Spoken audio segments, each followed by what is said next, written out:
पाकिस्तान में भारत की foreign policy discuss हो रही है।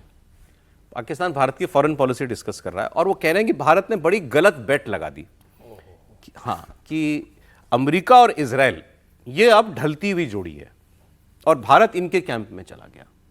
तो ये उन्होंने कहा कि जब ये ताकतवर थे तब भारत न्यूट्रल कहलाता था, आज जब इनका पराभव शुरू हुआ है तो भारत बिल्कुल इनके कैंप में चला गया है। और फिर वो ये कहते हैं कि जब नरेंद्र मोदी चला जाएगा, हट जाएगा, उसके बाद इनको ये सारी पॉलिसीज रिवर्स करनी पड़ेंगी, अपनी सारी फॉरेन पॉलिसी बदलनी पड़ेगी। सुनिए, जो आदमी पाकिस्तान का क्रिकेट बोर्ड ठीक से नहीं चला पाया वो भारत की फॉरेन पॉलिसी पे कमेंट कर रहा है कि भारत ने बड़ी चढ़ती कला तो नजम शेठी साहब के हिसाब से मुनीर साहब और शहबाज की है, बाकी तो दुनिया में कुछ हो ही नहीं रहा। त्रिपाठी जी नहीं, लेकिन देखिए ये सब जब कहते हैं तो मुझे तो ऐसा लगा कि राहुल गांधी की बात ये सुनते होंगे, ये राहुल जी के बड़े प्रशंसक होंगे, क्योंकि ठीक वही बात तो कही कि जैसे ही सरकार बदलेगी सारी पॉलिसी रिवर्स हो जाएगी।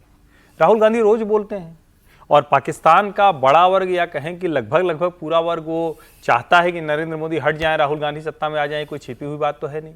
तो मुझे लगता है कि वो बोल रहे हैं जो उनको दिखाई देता है कि विपक्ष एक दिन ऐसा करेगा तो ये कर लेगा। तो अरे इनकी कॉकरोच पार्टी डिस्कस हो रही है, नहीं इसीलिए डिस्कस हो रही है, इसीलिए। हालांकि बार बार कहता हूं कॉकरोच तो अभी बात करेंगे उस चप्पल से ही मरता है, अभी बात करेंगे। तिलचट्टा, वही चप्पल से जैसे जल डबरू मद, हाँ वैसे तिलचट्टा।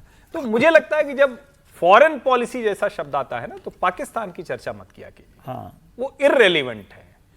फॉरेन पॉलिसी, डिफेंस पॉलिसी, दुनिया में जो जियोपॉलिटिकल इक्वेशन, ये सब नहीं है, वो बड़े क्लियर कट। और मुझे लगता है कि इतना स्पष्ट हो जाना किसी का डिस्कस किया जा सकता है क्योंकि वो हमेशा डिफेंसिव मोड में रहते हैं। नहीं, लेकिन वो तो सर उसमें भी उनका तो ये है कि दे दाता के नाम तुझको अल्लाह रखे, बस उसी भाव में रहते हैं। तो उनकी कोई पॉलिसी नहीं है। उनका ये है कि आज इसने 2 रोटी ज्यादा डाल दी तो आज इधर चले गए, 2 रोटी उधर चली गई तो उधर चले गए, और उनका जीवन उसी पे चल रहा है। तो मुझे लगता है फॉरेन पॉलिसी जैसी चीज वहां के लोग जब डिस्कस करते हैं तो शायद वो कोई पता नहीं ऊपर नहीं, लेकिन भाई मैं आपको बताऊं, उन्होंने लिखा था कि नहीं कि राजनीति के हल्के फुल्के क्षण, ऐसा कुछ लिखा होगा टीवी पे। नहीं, लेकिन वेस्टर्न मीडिया इस बात को मैंने कई लेख देखे हैं इस पे कि पाकिस्तान क्या भूमिका अदा कर रहा है। इतना हल्का में ऐसे मत कीजिए, उसका स्ट्रेटेजिक लोकेशन जो है पाकिस्तान का, वो उसके लिए इम्पोर्टेंट बना देता है। देखिए सेंट्रल एशिया की पॉलिटिक्स को ले लीजिए, आज वो चाइना के साथ भी अपने रिश्ते को ठीक रखे हुए हैं, अमेरिका के साथ भी अपने रिश्ते को ठीक रखे हुए हैं।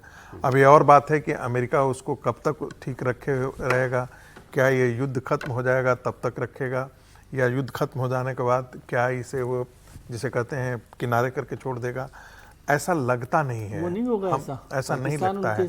पाकिस्तान उनके फॉरेन पॉलिसी, अमेरिका की फॉरेन पॉलिसी में हमेशा केंद्र में रखा है। दूसरा, आप इस अभी हम ट्रेड डील पर बात कर रहे थे ना, हम कह रहे थे आप जो अमेरिका के एक मंत्री आए थे यहाँ पर, उन्होंने कहा था हम भारत को चीन की तरह नहीं बढ़ते हुए देख रहे हैं, ये गलती नहीं करेंगे, वो गलती दोबारा नहीं करेंगे। आप ये सोचिए कि दुनिया के बड़ी ताकतें कभी नहीं चाहेंगी कि भारत वो हैसियत हासिल कर ले जो चीन एक बार हैसियत हासिल करे। तो ऐसी स्थिति में वो क्या करना चाहेंगे कि कहीं ना कहीं से उसको निडल करते रहें। निडल करने वाला हमको कौन है, तो हमें एक तो चाइना है और दूसरी तरफ से पाकिस्तान है। तो इस जोड़ी को मदद कौन कहां से देने वाला कौन होगा। देखिए रसिया हमारा साझेदार है तो वो नहीं करता है, इन सब चीजों में नहीं है, हमारे खिलाफ कर रहा है, लेकिन अमेरिका तो हमेशा करते रहता है। ठीक है, जिस समय हमारे रिश्ते अच्छे भी थे उस समय भी पाकिस्तान वेस्ट के लिए रिलेवेंट रहेगा, चीन के लिए रिलेवेंट रहेगा। नहीं, जब तक इसको यूं समझिए, जब तक भारत रिलेवेंट है, भारत को आप इग्नोर नहीं कर सकते, तब तक पाकिस्तान को रहेगा ही। ओके सर, हमारा तो चल्ला ही बना ही रहेगा। हाँ,